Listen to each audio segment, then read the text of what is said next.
participating on this, and this is really something I think will benefit on your professional development in general, and in towards being included more in what the globalization and within the world. So as Diana presented or mentioned, my topic is going to be on writing in the academic setting. It's an academic setting, but it could also be understood as professional setting. So it's technical writing. It's not fictional writing. It's not essays. It's not literature. However, some of these ideas could be applied to different topics. But the context is academic and technical. Also, I don't think I can tell you exactly how to write well. Of course, probably nobody can. This is I'm just going to try to give you a few tips and general directions. This is my goal during this presentation. So, the first thing I would like to say clearly is that writing is hard. Probably you already know it, or probably nobody has told you before like this straight. So writing is really hard, and I have some ideas of why it is hard, and I'm going to be discussing them in a little bit in the presentation. But the main thing why writing is hard is because we are trying to express something we know to persons who probably don't know it. So a lot of empathy should be applied here. We should try to locate ourselves in the reader's position, and each reader may have a different interpretation of what we're trying to say. So we should be the most clear as possible. Good sentence summarizing this is hard writing makes easy reading, and vice versa. Easy writing makes hard reading. So basically, if you write loosely or without care, probably it's going to be very difficult to read, and vice versa. If you write it carefully, reading is going to be easy. And easy reading is hard writing. It's an American author. Maybe you know him.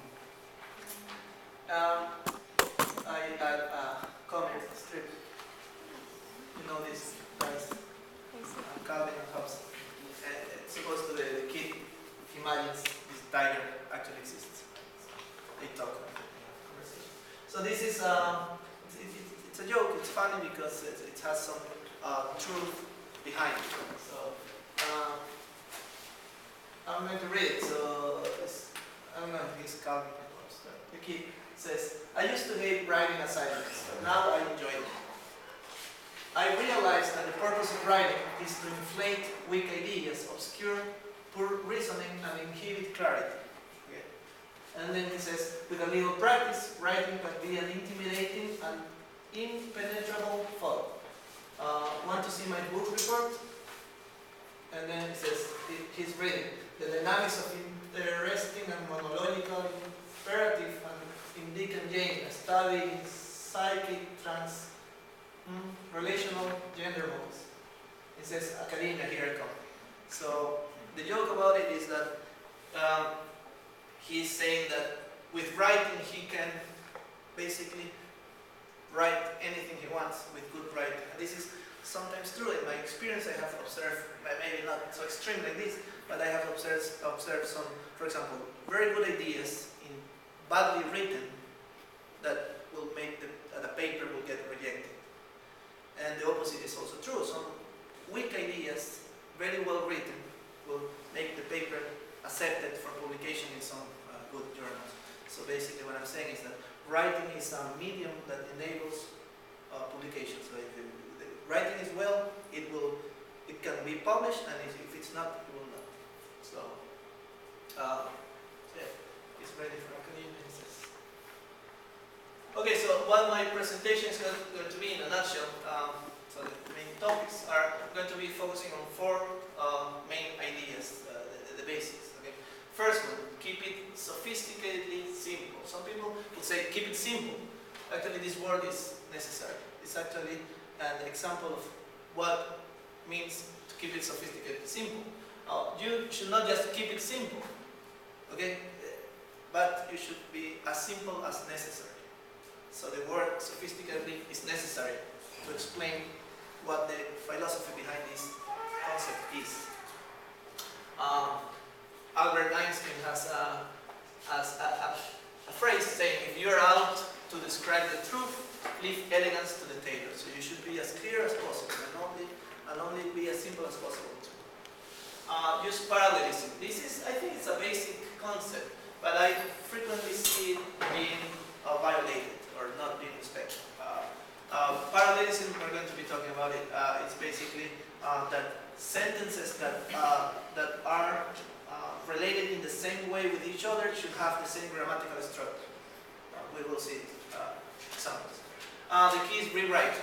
This is very important. Some people would think that writing is just the end of the writer's job. Writing the first draft is probably just the beginning of writing, of good writing. After you got your first draft, or the first time you write a word, then the rewriting process starts, and that's when you really pass from having an okay piece of work into a great piece of work. So rewriting is the key. That's what he's saying. There's no such thing as good writing. There's only good rewriting. And the reader at the center. And this is another idea. Basically, the idea here is that many people, when they write, they believe that the most important thing they're doing is, the most important thing there is the message, or what they want to tell. Other people will think that the most important thing is to tell it the way they think of it. But actually, the most important thing when you write is what the reader will understand that you're writing. So this is what usually is called the theory of expectations, where we'll see examples of this. So the first topic, keep it sophisticatedly simple. The main idea here in writing, this is actually a general way of living, but in writing specifically, it says no word should be in excess. That means every word should tell something necessary. If a word is unnecessary in a piece of writing, you should take it out. You should only keep the most necessary words. Keep it simple. Short sentences if necessary, long sentences if necessary, but no words in excess. The same goes for sentences, not only words in a sentence, but sentences in a paragraph. If a sentence is not telling something important, you should take it out. You should not be afraid of taking it out. Paragraph, you should take complete paragraph out, or even sections, or even chapters, or even books. If you think a book is not necessary, you should not write it. Okay? And in general, it goes escalates. It escalates to different levels. Right? Then keep a high signal to noise ratio. This is a concept that telecommunication people in electrical engineering have about this mainly. It's here. So you have a signal, a message transmitted in some medium, and there's noise inherent in the medium, right? So when you add the two of them, you get signal plus noise. Okay, in writing, the signal is what you want to say. Noise are unnecessary words. Okay?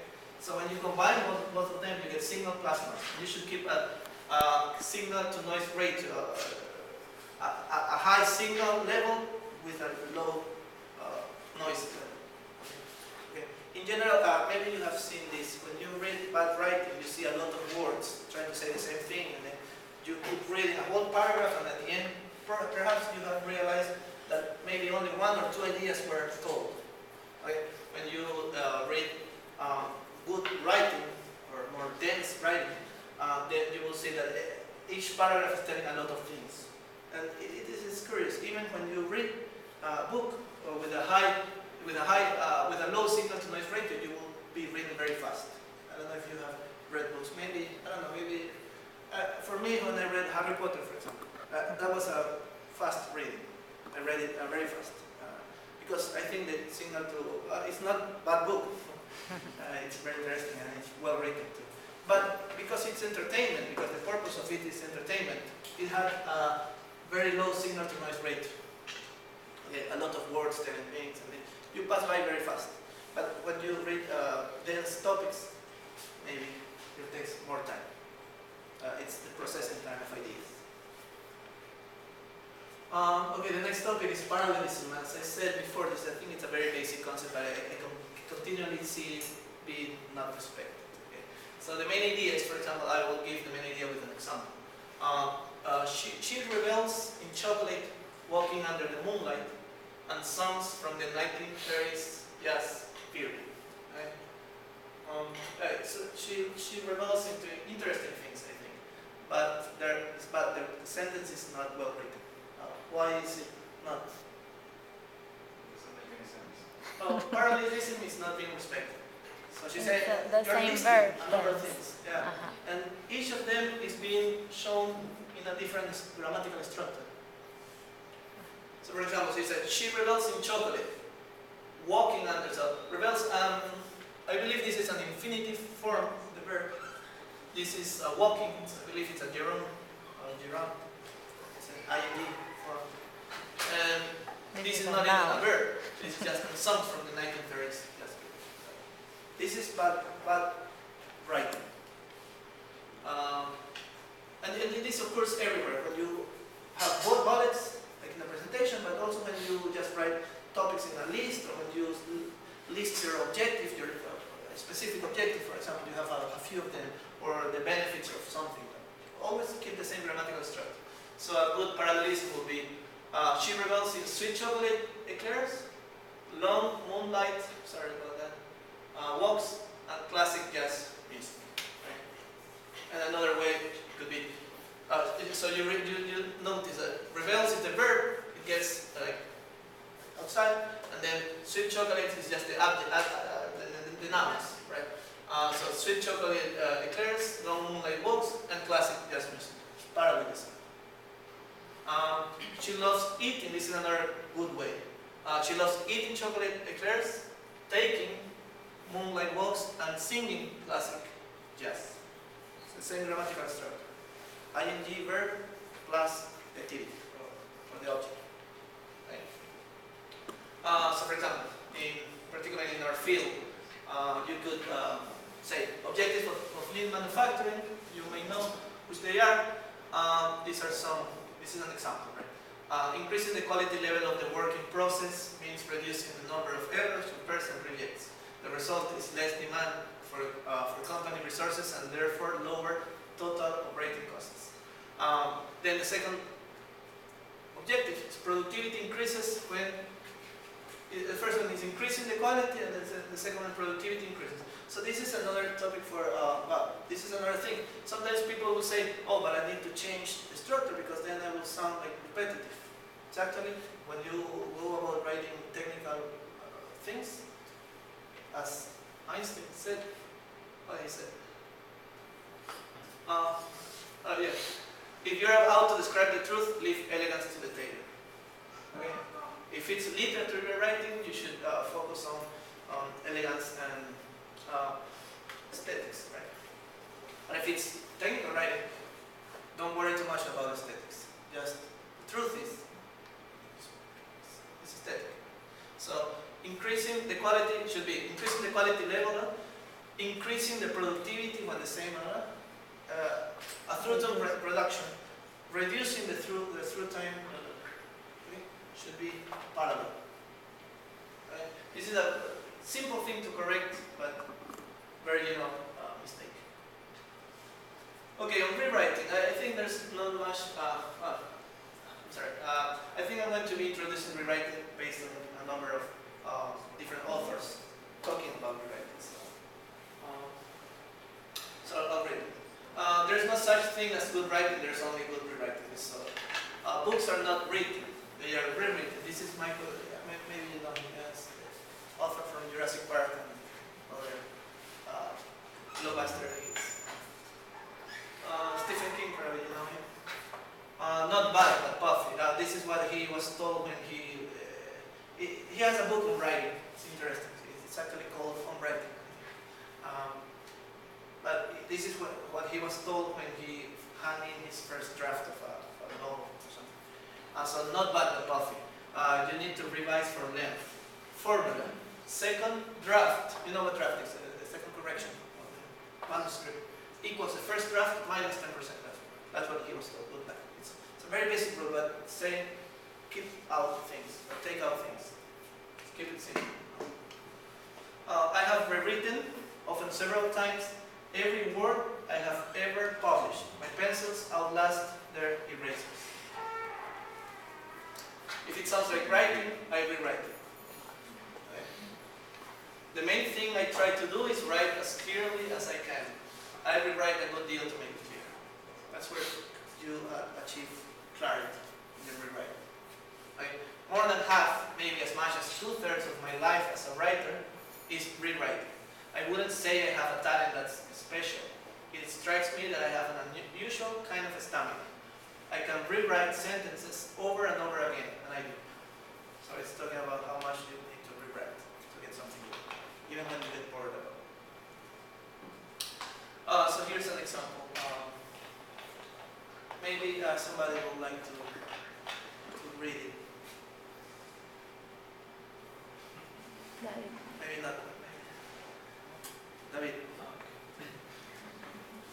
Rewriting. I'm sorry. This is bad written, so don't feel bad.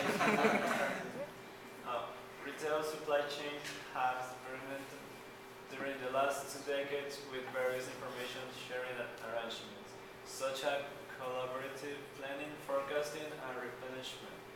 In an effort to reduce the operational inefficiencies arising from demand uncertainty, which, after the agreement between the retailer and the supplier, aims to, through the use of a single shared demand forecast, improve production and replenishment decisions.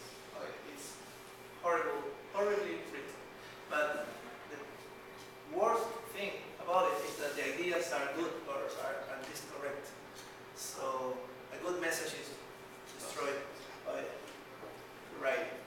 This is a better way, probably not perfect. That's the thing. When you write, you can never achieve perfection, but you can achieve better. So maybe somebody would like to read. During the last 2 decades, retail supply chain have experimented with various information sharing arrangements in an effort to reduce the operational inefficiencies arising from demand uncertainties. Okay, sorry. You see, there's a period there. So separating words is a good way to introduce clarity. One such initiative is collaborative planning, forecasting and management (CPR), which aims to improve production and replenishment decisions through the use of single shared demand forecast that is agreed on by the retailer and the supplier. Yes, okay. Good, thanks. Okay, so not only the period that I noted is the only thing introduced here. A lot of rearrangement of sentences was done. A lot of comma eliminations. The use of comma should be done with curve. Comma is necessary sometimes, but sometimes it's overused, right? So visually, what we're trying to do is to get a knot like this and make it like a straight line.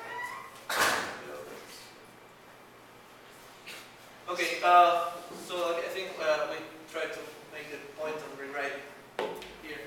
And the next thing we're talking is how writing with the reader in mind. And this is a strong new concept or idea or philosophy for writing. So for example, I have a very simple communication system here. There's an information source, a communication channel, and a destination. And a message is intended to be transmitted through the communication channel from the source to the destination. In our case, the information source is the writer, the communication channel or the medium is the paper or the report or the whatever other technical document you're writing, and the reader is the destination. So a lot of people would say that the most important thing is the message. It's important, but it's not the most important thing in the system, or it should not be. Some other people will say the most important thing is the writer. The writer should express everything he wants to express in the way they want to express it. He's the only one, the center of this whole system. It's not true. If you want to write something in order to be read, okay? Else, or at least you want to publish something in order to be read. You can write for yourself. It's a different thing.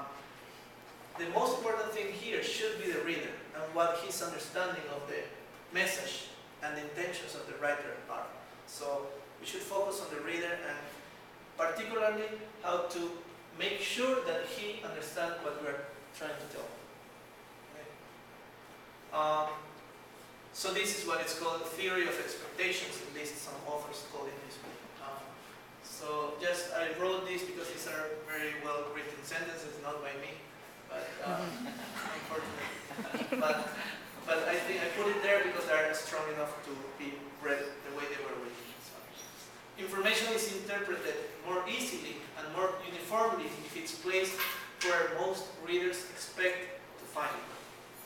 Okay, so we should try to put information we try to deliver to our reader in the most expected place, not in unusual places. We're going to be talking more about this. But as you may think, we will rely on common structures. We rely on common structures, then the reader will be able to follow us better. It may seem obvious that a scientific document is incomplete without the interpretation of the writer. That's obvious. However, it may not be so obvious that the document cannot exist. This is a strong word. Exist with S without the interpretation of each reader.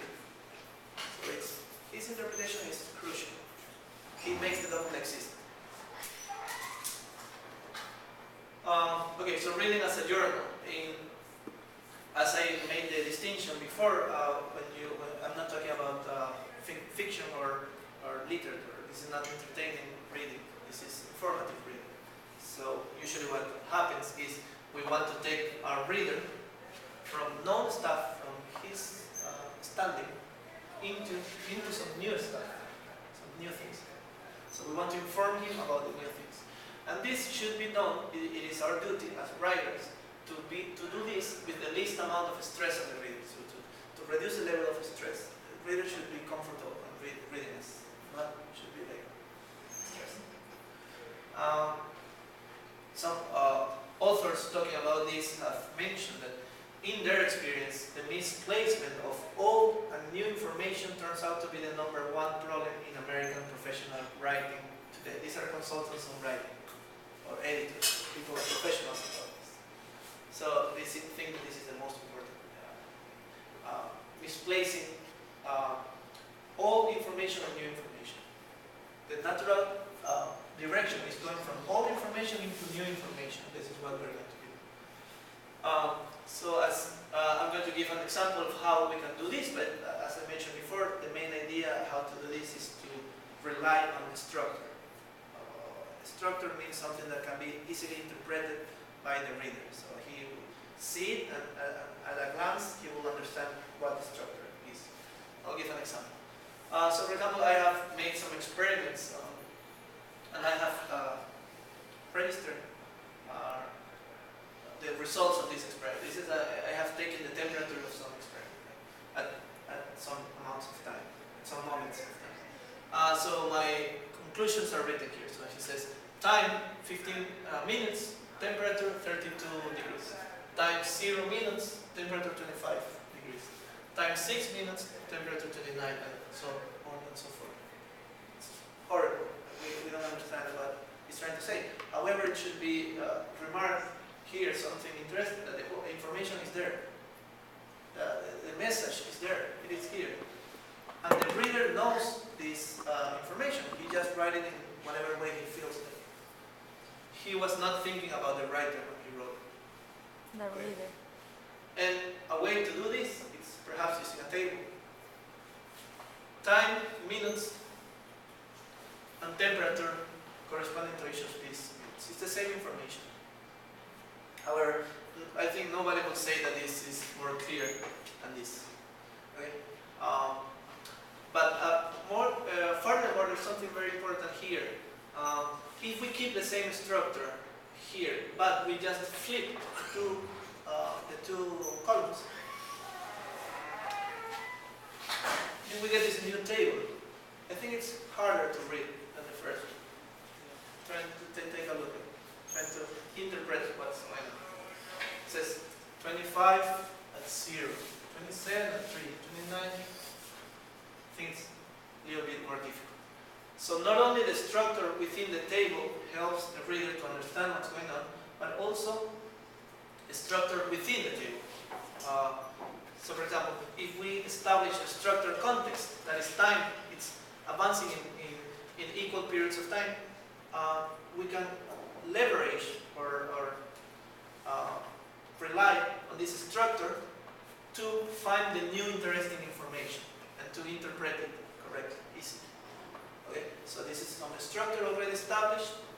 rely on it to understand new information.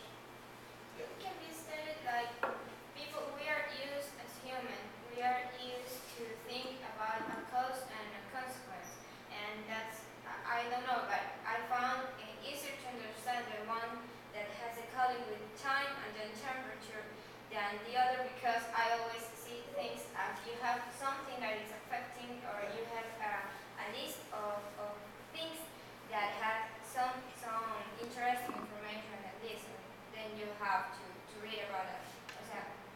You have to say that a structured context and the way readers interpret it is because of how we are programmed, are used to see things. I think so, yeah. You raised a point that it's all this, as you may have already noticed, that this goes beyond the technical aspect of writing, it goes into the psychological domain of transmitting messages. And as what you say, actually, I think actually have an example on something of those topics. Yeah, but yes, there's two things. The first, we're used to chronological order of things. One. Two, we're used to cause and effect. This is producing this. And three, we are used to knowing something and learning something new. So all these things are true. Yeah, it's going from some place. In general, I believe it's going from a comfortable place into a new place. And that's what resumes three points you mentioned. But it's true. I have one of cause and effect too. Okay, so we talked a little bit about structures. Let's talk about, this is very general, of course. A whole course on writing could be prepared. Could be even. This is just very introductory topics. But structure of units of this course, for example, academic articles, will have a specified structure. Usually starts with an introduction, then it explains the methodology, then describes the experiments, and then it shows the results and discussion of these results. This is the structure of an academic paper. And as you read more and more academic papers, your mind will be shaped into this structure. So when you start reading, you will be reading, and then you expect that next you will get the methodology, and then you know that after that you get experiments, so it's easy for you. It's like you have a map on a new land that you have known previously. So it's easy to walk around that. Paragraphs also have structures. Introduction, there's an introduction topic sentence, then a body or supporting sentences, and sometimes a conclusion. Okay. However, sentences can have a wide variety of different structures. That's the richness of language. You can have active or passive voices. You can have simple sentences, compound sentences, or complex sentences with establishing cause and effect relationships. You can have loose sentences or periodic sentences, and there's a lot more options where you can have.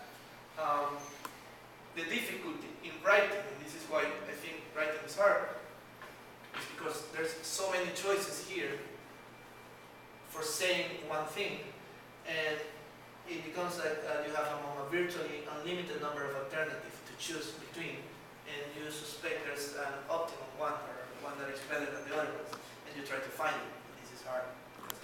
Very big space of options. So we're going to be talking here a little bit more about some tips on how to structure sentences and relationship between paragraphs. Three things we're going to be talking, and then I think we'll wrap up presentation. First one is subject-to-verb separation. Second one, stress on the topic position, very important, and then locating the action. So start with subject and verb separation. I repeat, we're going to be talking now about structures of sentences and paragraphs. Okay? Trying to write what will be easy for the reader to understand. Okay? There's a sentence here very complicated. I don't know what topic this is. It looks like biology. So, I cannot even read it, I think. But the thing is that if we try to find the verb, can somebody identify the verb here? It's just one sentence. That's one. has been identified. Has been identified, right? And what is the subject? The Who has been small- identified? The smallest of The smallest. The smallest has been identified. There's a 23 words separation. That's bad written. Okay. It makes it really hard to understand, even if we knew what they were talking about. Better ways to write it could be these two options. The smallest of the blah blah blah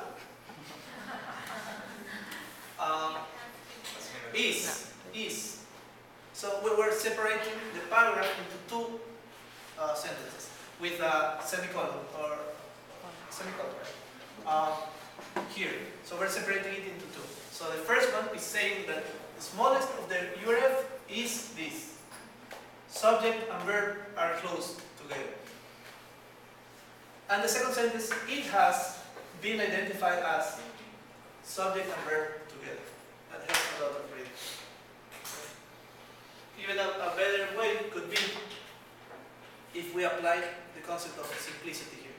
So if the writer believes that all of this information is redundant, because if you see, these are information that is not new to the reader. The reader may already know this, so it depends on the context. He decides that the smallest of the URF has been identified. So all this information here, he took it out because he decided it was not necessary. And then subject to verb has been closed, and reading is much easier. Teacher, but Yes. I had a question. It depends on the reader, because if you want to go to knowledge people Yes. that doesn't know about it, you need to put that information. Yes. That's in that case you have to write the first way. Yes. Actually, writing with the reader in mind starts understanding your audience or your readers. So you should decide who are you going to be addressing to. If you're going to be addressing a general public, which are not specialists in your field, or you're going to be addressing specialists in your field. And that's it's a good point.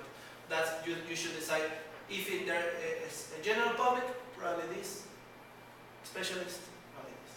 It's true. But you should think of the reader when deciding. Okay, the next topic is topic and stress positions. Okay, so every sentence has two positions. First one is the topic position within a sentence. I'm talking not a paragraph, a sentence. The topic position which gives us a direction or tell us what the sentence is going to be about. The second, and then afterwards there's going to be a stress position where the new information should be located.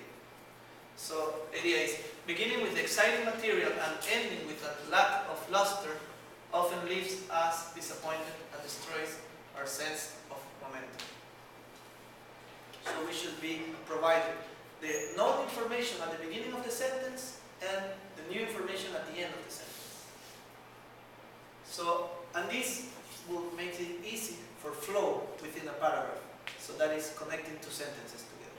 So for example, we have a stress position of sentence 1, the final part of the sentence, and the topic position of sentence 2 should be connected. So this is giving us new information, this should relate to the previous information, and then add new information, and so on and so forth. Okay, so that's how you connect sentences within a paragraph. You add flow. An example here, mixed model manufacturing systems are being increasingly used. In red is the topic position to meet, this is the new information, to meet high product variety in market's demand by providing a broader variety of products. The second sentence is trying to connect with the previous. The increase of product variety and then the new information adds complexity to the production process, thus leading to a negative effect. That's how you connect. And this is not just a nice way of writing, but the reader will find it much more easy to follow the ideas if you present it this way. Some of what you were asking, cause and effect, or supporting badly written. I am willing to pay slightly higher taxes for the privilege of living in Canada, considering the free health care, the cheap tuition fees, the low crime rates, the comprehensive social programs, and the wonderful winters. Okay? So we understand what they're saying. It's an easy question. It's an easy sentence. However, it's not the best way it could have been presented. I think it would have been better if the writer thought more about us and wrote it like this.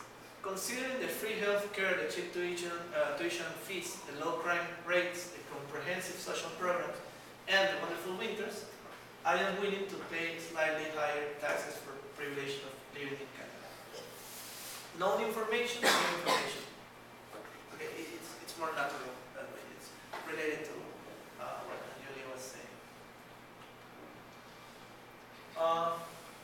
Long paragraph again.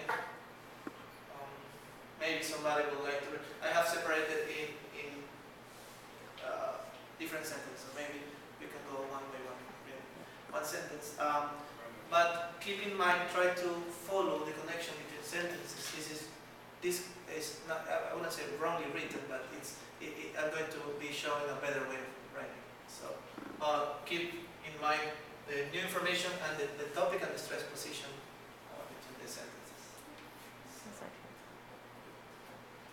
Large earthquakes along a given fault segment do not occur at random intervals because it takes time to accumulate the strain energy for the rupture.